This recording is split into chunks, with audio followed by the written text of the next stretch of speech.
네, 오늘 우리가 읽은 창세기 10장은 노아의 자손에 관한 족보입니다.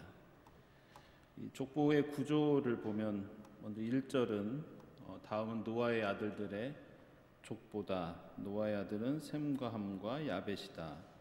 홍수가 난 뒤에 그들이 아들들을 낳았다. 이렇게 전체 족보의 서론 역할을 합니다. 그러면서 족보가 세 부분으로 나뉘어지는데요. 2절부터 5절까지는 야벳의 자손들이 나오고, 또 두 번째 부분은 6절부터 20절까지 나오는 함의 자손들, 21절부터 31절까지가 셈의 자손들이 나옵니다. 마지막 32절은 이 족보의 결론과 같은 역할을 한다고 하겠습니다. 먼저 이전에 말씀드렸던 것처럼 좀 이 숫자 얘기를 좀 하려고 합니다. 그 노아의 이 족보는 이 7이라는 숫자와 관련이 깊습니다. 2절에 나오는 그 야벳의 아들들 보시면 7명이죠. 3절과 4절에 나오는 야벳의 손자들도 7명입니다. 그리고 셈과 함과 야벳의 자손이 그 각 민족들로 나오는데, 그 숫자도 이 히브리어로 보면 70명 정도 됩니다. 그래서 고대 중동에는 이 70이라는 숫자가 많은 자손을 가리키는 어떤 상징성을 갖고 있었습니다. 그래서 고대 기록을 보면 가나안 그 종교나 문화의 기록에도 아세라는 사람의 후손이 70명이었다 이렇게 나오는데, 이게 수많은 자손을 갖고 있었다 이런 뜻입니다. 성경에서도 창세기 46장 27절 보면은 야곱 자손에 대해서 이렇게 언급합니다. 이집트에서 요셉이 낳은 아들 둘까지 합하면 야곱의 집안 식구는 모두 70명이었다. 신명기 10장 22절에서도 당신들의 조상이 이집트로 내려갈 때에는 모두 70명밖에 되지 않았다. 하지만 나중에 별과 같이 자손들이 많아졌다. 이런 내용이 나옵니다. 사사기 8장 30절에도 이 사사 기드온의 자손에 관한 그 내용이 나옵니다. 기드온은 아내가 많아서 친아들이 70명이나 되었다. 열왕기하 10장 1절에서도 아합 왕의 아들들을 이렇게 말합니다. 아합의 아들 70명이 사마리아에 살고 있었다. 실제로 1부터 70까지 세어서 70이라는 의미라기보다는 70명이라는 뜻은 대단히 많은 숫자를 가리키는 상징성을 가지고 있다고 하겠습니다. 이 성경을 그래서 해석하는데, 이 성경에 나오는 숫자를 숫자 그대로 보는 것은 문제가 될 가능성이 있습니다. 물론 그 의미를 제대로 파악하면 큰 문제는 되지는 않겠지만, 그 숫자에 너무 집착하거나 그 숫자를 있는 사실 그대로 받아들이는 데에는 여러 가지 문제가 생길 수 있습니다. 지금까지 창세기 앞부분에서 말씀드렸듯이 성경 기자는 역사적인 사실에 관심을 두기보다 계속해서 무엇인가를 표현하고 무엇인가 의미를 두려고 많이 노력을 합니다. 그래서 그 의도를 살펴보는 것이 더 중요하다고 하겠습니다. 특별히 성경 기자가 경험한 하나님의 구원 역사, 이것을 고백하고 표현하는 데 관심을 두고 있고, 그 목적을 위해서는 역사적인 사실을 과장하거나 반대로 축소하거나 때로는 변형시키기도 합니다. 이 사이비 종교들이 주로 이 숫자 가지고 사람들을 현혹하는 경우들이 종종 있습니다. 최근 몇 년 동안 언론에 지금 이런저런 이유로 이 신천지가 많이 등장하는데요. 이 노아의 족보와 그 성경을 이해하는 데 도움이 될 것 같아서 말씀을 드리면, 이 신천지는 숫자와 관련해서 좀 이상한 교리를 갖고 있습니다. 아시는 것처럼 신천지 교인 14만 4천 명이 채워지면 하늘에 있는 순교자들의 영혼이 신천지 교인들의 육체에 들어간다고 주장합니다. 그러면 그들이 영생 불사의 존재로 변화되고 왕 같은 제사장이 되어서 세상 사람들이 신천지의 말씀을 배우기 위해서 돈을 싸들고 찾아올 것이다. 이런 교리가 있습니다. 듣기만 해도 이상한데 여기서 14만 4천 명, 이게 대단히 중요합니다. 그래서 최근에는 14만 4천 명이 넘으니까 이 교리를 살짝 바꿔가지고 다른 교리로 대체하는 걸 볼 수 있는데요. 어쨌든 특정 교인의 숫자나 연도와 날짜를 강조하는 종파, 교단, 이런 주장들은 조심하는 게 좋습니다. 이 성경에 7이라는 숫자가 중요하게 나오듯이 이 10이라는 숫자가 성경에서 중요하게 취급됩니다.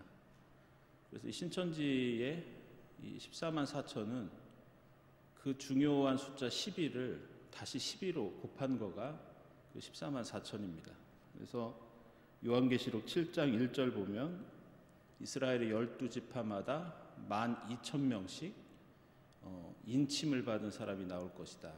그래서 12 곱하기 12 해서 14만 4천이라는 숫자가 나온 것이고, 이것은 지금 우리가 노아의 족보에서 보는 70이라는 숫자, 혹은 7이라는 숫자, 혹은 성경에 나오는 40, 3 이런 숫자들처럼 실제 숫자라기보다는 상징적인 의미를 가지고 있다고 할 수 있겠습니다. 오늘 족보를 보시면 이 민족이 나오는 순서를 보면 야벳부터 함 그리고 셈의 순서로 나오는데, 이것은 성경 기자가 여러 나라나 민족들을 성경에 기록하는 방식이 이스라엘부터 기록하기보다는 보통 관계가 없거나 이스라엘로부터 먼 나라부터 서술하는 그런 방식들을 종종 사용합니다. 그래서 아모스 같은 그 예언서 보면은 열방신탁이라는 그 내용이 나옵니다. 열방에 대한, 여러 나라들에 대한 심판의 메시지가 담긴 말씀인데요. 그것도 보면은 북이스라엘과 유다가 맨 마지막에 등장을 하고, 오히려 관련이 없거나 먼 나라들이 앞에서부터 등장합니다. 그리고 기억하시겠지만 창세기 4장과 5장에 나오는 이 가인의 족보와 셋의 족보도 선택받은 셋의 족보가 뒤에 등장합니다. 그리고 창세기 37장부터 50장까지 보시면 야곱의 자손들에 대한 여러 가지 이야기와 또 목록들이 나오는데요. 그 앞에 미리 36장에서 에서의 자손들에 대한 목록이 야곱보다 먼저 등장합니다. 그래서 오늘 족보를 보면 2절부터는 성경에 거의 나오지 않는 나라들이지만 6절부터는 이스라엘 주변에 있으면서 이스라엘과 영향을 주고받았던 민족들이 나오고요. 그리고 21절부터는 이스라엘이 포함된 셈의 족보가 나옵니다. 이러한 이스라엘과의 관계뿐 아니라 이제 또 다른 특징이 여기에서 발견되는데요. 그것은 이제 문화와 관련된 겁니다. 셈의 자손들은 유목 민족이었고, 그리고 함의 자손들은 이 도시에 사는 사람들이었습니다. 그리고 야벳은 해양 민족들입니다. 그리고 지금까지 살펴본 다른 족보들과 다른 특징은 여기에는 이제 몇 살까지 살았는지 나이가 나오지 않죠. 그리고 이름들이 나오고 있지만 엄밀히 말하면 사람 이름뿐만이 아니라 민족이나 나라 이름들이 나오고 있고, 그리고 지명도 함께 나오고 있는 것이 다른 그 족보와 다른 점이라고 하겠습니다. 오늘 이 노아의 족보는 단순히 이 노아의 자손들이 누구였는지 알려주는 것뿐만이 아니라 다른 중요한 이제 신학적인 의미도 함께 들어 있습니다. 먼저 8장 7절에서 생육하고 번성하라는 말씀이 나오고, 또 9장 1절에서도 생육과 번성에 대한 명령이 나옵니다. 그리고 9장 7절에서도 역시 반복되고 있고, 또 그 후로는 하나님께서 이제 언약을 세우십니다.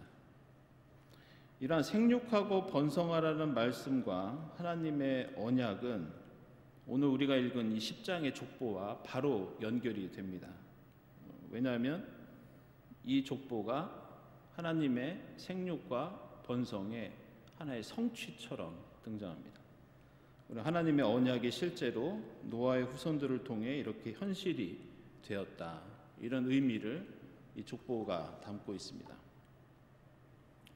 이것은 창세기 4장에서 그 형제를 살해한 가인의 범죄와 젊은이를 보복으로 죽였던 람에게 살인이 나온 다음에 셋을 통해서 새로운 역사를 하나님께서 열어가시죠. 그러면서 5장 2절에서 복을 주시고 그 복의 결과로 그 증거로 창세기 5장에 아담의 족보가 나오는 것처럼 비슷한 구조를 갖고 있습니다. 그래서 성경에 나오는 족보들이나 지리적인 목록들은 방금 읽으셨던 것처럼 사실 읽기에는 불편하고 재미도 없고 무슨 뜻인지도 모르지만 사실은 신학적으로는 대단히 중요한 위치를 차지하고 있습니다. 단순히 누구의 자손인지, 누가 얼마만큼 땅을 차지했는지 그 정보를 알려주는 것 이외에 여러 가지 신학적인 의도가 있다고 하겠습니다. 생육과 번성의 증거로 족보가 나오고, 하나님께서 복을 주신 결과로 또 족보가 나오고, 또 창세기 뒷부분에는 아브라함에게 내려주신 약속, 하늘의 별과 같은 땅의 모래와 같은 그런 자손을 주셨다는 그 약속이 성취되었다는 증거로 역시 아브라함의 자손들에 대한 족보들이 등장합니다. 그리고 출애굽기 이후에는 이스라엘 자손이 이집트를 탈출한 이후로 번성했다는 것을 보여주기 위해서 역시 족보와 또 하나님께서 약속하신 땅을 주셨다는 그 약속이 성취되었다는 증거로 지리적인 목록들이 역시 나옵니다. 또 다른 예로 이 에스라 느헤미야 같은 시대에도 족보나 지리적인 목록들이 많이 나오는데요. 그것은 역시 바벨론 포로에서 돌아와서 약속의 땅, 그리고 이전부터 약속하셨던 그 언약의 성취가 이제 이루어졌다, 회복이 되었다, 그런 의미로 인명이나 지명이 나오는 경우들이 많이 있습니다. 오늘 또 다른 의미는 이 족보가 바로 앞에 나오는 노아와 세 아들들의 그 이야기, 9장 18절 이하에 나오죠. 이것과 연결이 된다는 겁니다.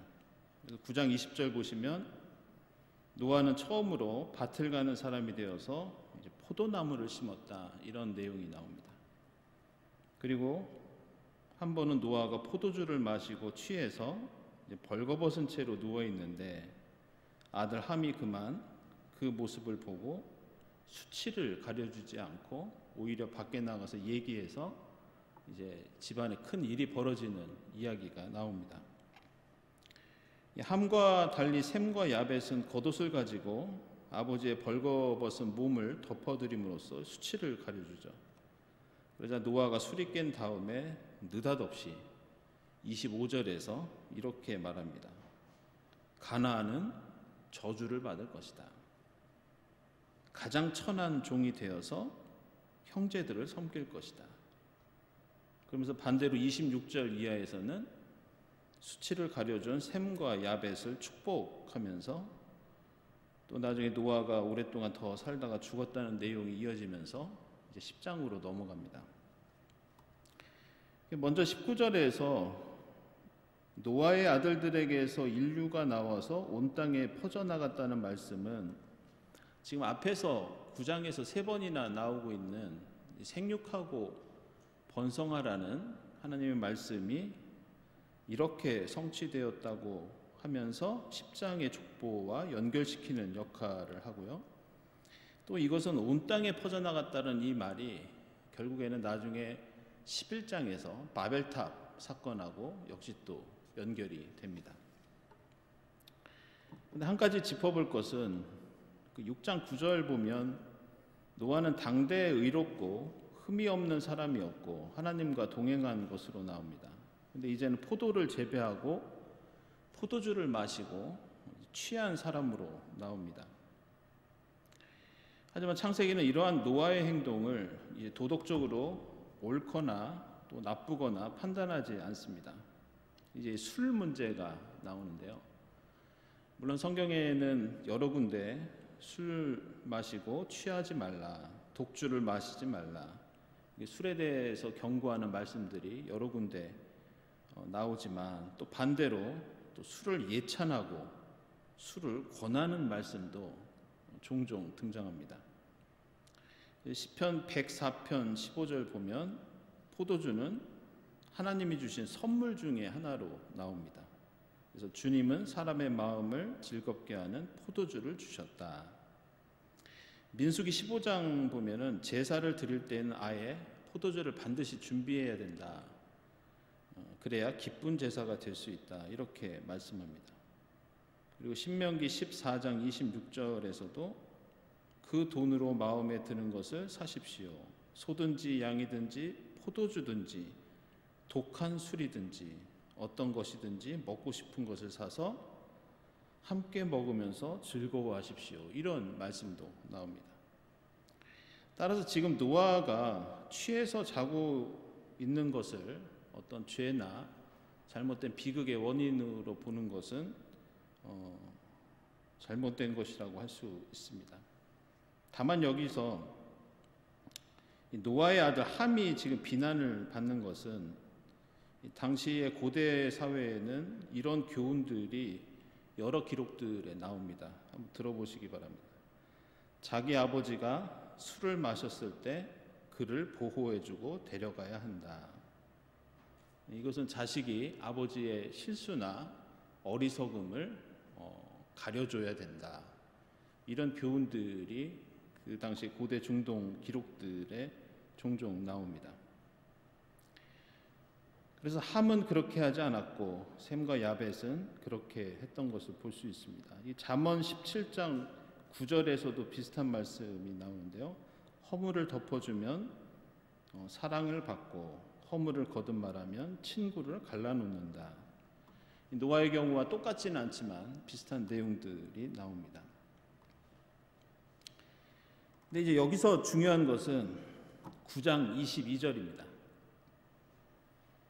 잘 보시면 성경 기자가 함을 이렇게 부릅니다. 가나안의 조상 함. 그런데 23절 보시면요. 셈과 야벳은 그냥 셈과 야벳으로 부릅니다. 그런데 함만 가나안의 조상 함 이렇게 부릅니다. 25절 보시면 이상한 장면이 나옵니다. 이전에 말씀드렸듯이 노아는 지금 방주 짓고 그동안 홍수가 일어나고 엄청난 일들이 있는 동안 단 한마디 말을 한 적이 없습니다. 그런데 25절에서 처음 이제 노아가 말을 합니다. 그것이 노아의 부끄러움을 드러낸 함을 저주하는 말이 지금 창세기에서 등장하는 노아의 첫 말. 그런데 정작 잘못은 함이 저질렀는데 보시면 저주를 받는 것은 함이 아니라 함의 아들, 자손, 가나안이 저주를 받습니다. 게다가 오늘 이 10장에 나오는 함의 자손들을 보시면 8절에 구스는 또 니므롯을 낳았다. 이런 말씀이 나옵니다. 그런데 이 니므롯이라는 이름의 뜻이 우리는 반역한다. 이런 뜻입니다. 그래서 이 이름은 11장에 나오는 하나님께 반역하는 바벨탑 사건의 인간들과 연결이 됩니다. 그래서 제가 다음 시간에 이제 바벨탑 그 사건을 말씀드리면서 그림을 보여드릴 텐데요. 실제로 그림 하나가 거기에 니므롯이 등장합니다. 바벨탑 그림인데 이 니므롯이 등장합니다. 생각해 보시면 어떤 부모가 자기 자식 이름을 우리는 반역한다라는 뜻의 이름으로 지을 수 있는가? 이렇게 생각해 보면 무언가 이상하다는 생각이 들 수밖에 없습니다. 그리고 19절에서도 이 함의 자손이 소돔과 고모라에 살던 사람들이었다는 걸 알 수가 있고, 그리고 그 땅이 역시 이 함의 자손의 땅이었던 걸 볼 수 있습니다. 이렇게 9장 10장에서 노아의 아들 함과 그의 자손 가나안에 대해서 매우 부정적으로 기록하고 있는 것은 이 창세기 9장과 10장이 이스라엘 백성들이 나중에 가나안 땅에 들어가서 그곳에 가나안의 종교와 문화를 경험한 이후에 이 창세기 9장 10장을 기록했기 때문입니다. 그래서 구약 성경 보시면은 하나님께서는 끊임없이 이 가나안의 종교와 문화를 비난하시고 이스라엘로 하여금 절대 그들에게 물들면 안 된다고 예언자를 통해서 계속해서 경고하십니다. 그래서 아합 왕과 엘리야의 이야기에 나오는 것처럼 이 바알 신으로 대표되는 당시 가나안의 종교는 사회적인 약자를 억압하고 폭력과 착취와 음란으로 가득한 그런 종교였습니다. 한마디로 야훼 하나님을 믿는 이스라엘의 신앙과 반대편에 있는 그런 종교였고, 이스라엘이 가나안의 문화에 영향을 받을 때에는 항상 이스라엘 신앙과 사회가 위기에 빠졌습니다. 그래서 하나님께서는 계속해서 예언자들을 통해서 가나안 문화와 종교를 멀리하라고 그렇게 경고하십니다. 그래서 성경은 그 가나안 영향을 받고 있던 때에 이 창세기를 기록하면서 함을 가나안의 조상이라고 굳이 설명을 붙이고, 잘못은 함이 했는데 오히려 가나안을 저주하고 있고, 함의 후손 니므롯을 바벨탑과 연결시키고 결국에는 그 후손들이 소돔과 고모라에 가증한 죄를 일삼았다고 강조합니다. 그만큼 이 가나안의 종교는 야훼 하나님을 믿는 종교에게는 치명적인 신앙이었고 이스라엘을 몰락시킬 수 있는 위험성을 갖고 있기 때문에 그들은 이전에 노아에 관한 이야기를 기록할 때 자신들의 상황을 반영시킨 것을 볼 수가 있습니다. 오늘 말씀과 관련해서 이 두 가지 특징들을 살펴보겠습니다. 먼저 10장 24절 한번 보시죠. 10장 24절 보면 아르박삿은 셀라를 낳고 셀라는 에벨을 낳았다 이렇게 나옵니다. 근데 이 에벨이라고 하는 단어가 성경에서 이제 앞으로 구약 성경과 이스라엘 역사에서 대단히 중요한 의미를 가지고 있는 그런 단어입니다. 이 에벨은 우리가 잘 아는 히브리라는 말입니다. 그래서 히브리어로 보면 에베르라고 하는데 에베르와 히브리는 자음이 같습니다. 그래서 에베르는 히브리 사람을 가리킵니다. 창세기 14장 13절 보시면 아브라함을 히브리 사람 아브람 이렇게 부릅니다. 그리고 이집트에서 탈출하면서 이스라엘 공동체를 세운 백성들을 일컬어서 히브리 사람, 히브리 노예 이렇게 부르죠. 이 히브리라는 말이 지금 이 족보에서 에벨에서 온 것이라고 하는데 중요한 것은 이 히브리가 바로 야훼 하나님을 믿는 이스라엘 백성들의 기원이 되고 이 이름 속에는 바로 이스라엘 백성들의 정체성 그리고 야훼 하나님을 믿는 그런 신앙의 핵심이 이 단어 속에 들어 있습니다. 이 히브리라는 말은 이 강이나 사막을 건넌다라는 뜻의 히브리어 아바르와 관련이 있습니다. 그리고 먼지라는 뜻의 에페르라는 단어와도 연결이 됩니다. 이 당시 고대 중동에서 이곳저곳을 유랑하면서 떠돌던 부류들이 있었습니다. 이들은 먼지처럼 보잘것없고 미미한 그런 사회 계층이었습니다. 그래서 성경에서는 아브라함과 그의 후손들을 히브리 사람이었다고 하는데, 그들은 고향 친척 아비집을 떠나서 강과 사막을 건너서 먼지를 일으키면서 유랑하던 사람들이었습니다.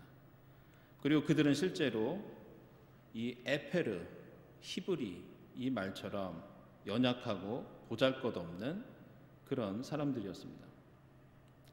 그래서 성경은 바로 그 먼지 같은 히브리 사람들을 통해서 하나님의 위대한 구원의 역사를 이루었다는 것을 우리에게 보여주고 있고, 또 그 기원이 되는 것이 바로 오늘 족보에 나오는 에벨이라고 하겠습니다. 그런데 이 유대교 랍비의 해석에 따르면요, 이 에벨 혹은 이 히브리라는 말에는 또 다른 중요한 의미가 담겨 있습니다.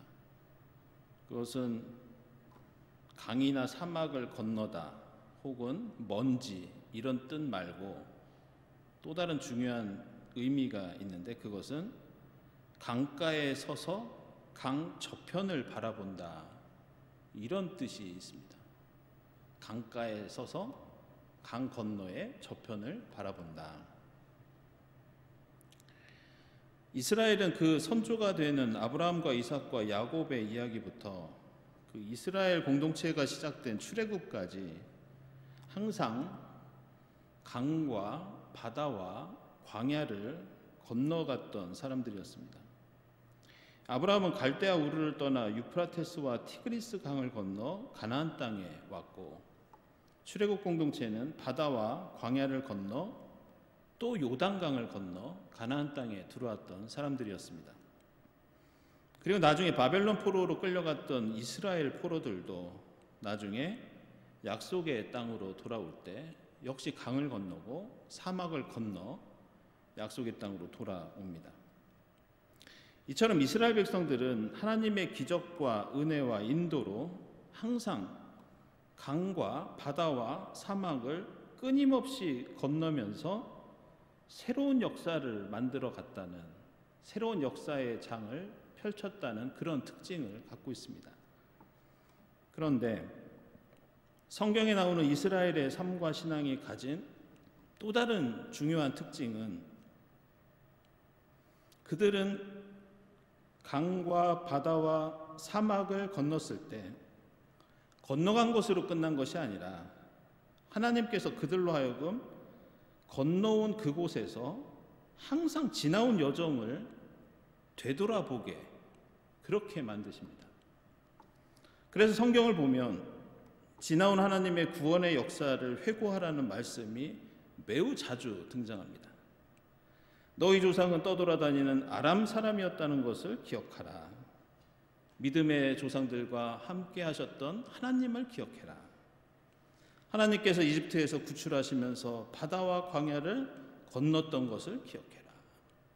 항상 과거를 되돌아보면서 역사 고백을 하고 절대 옛날에 있었던 사건들을 잊지 말라고 그렇게 강조합니다.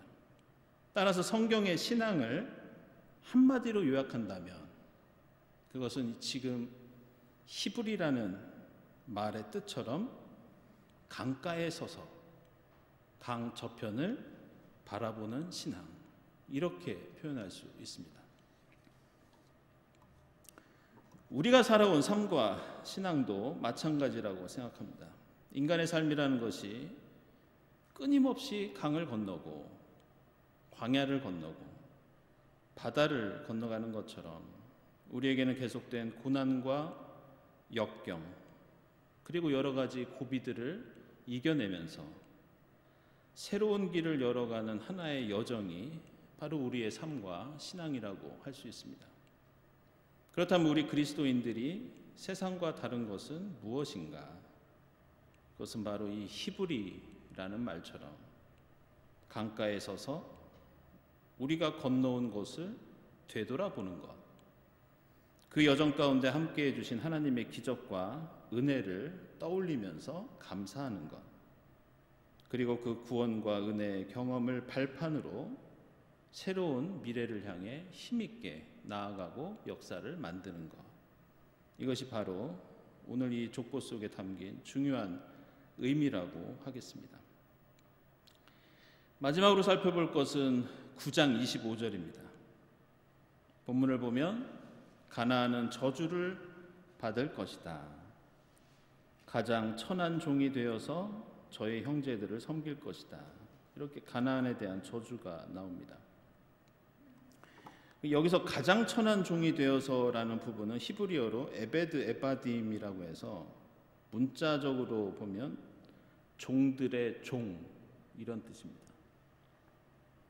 같은 단어를 모에 모 이렇게 사용하는 것은 이 히브리어에서 최상급을 가리킵니다.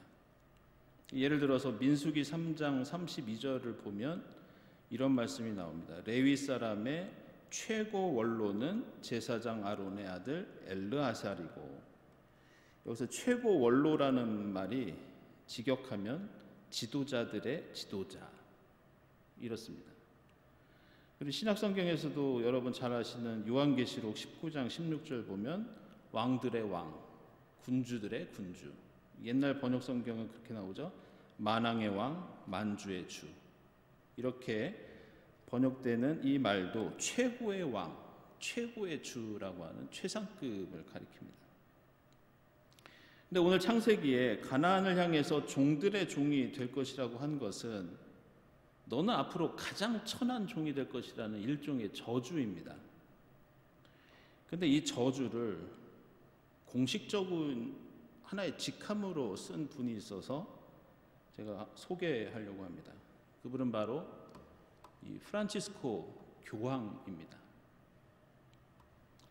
지난 2014년 8월에 그 프란치스코 교황이 한국을 방문했을 때 당시 우리 사회에서는 이 세월호 참사라고 하는 엄청난 비극이 있었습니다. 그때 교황은 우리나라를 떠나시면서 당시 세월호 미수습자 유족을 만난 적이 있습니다.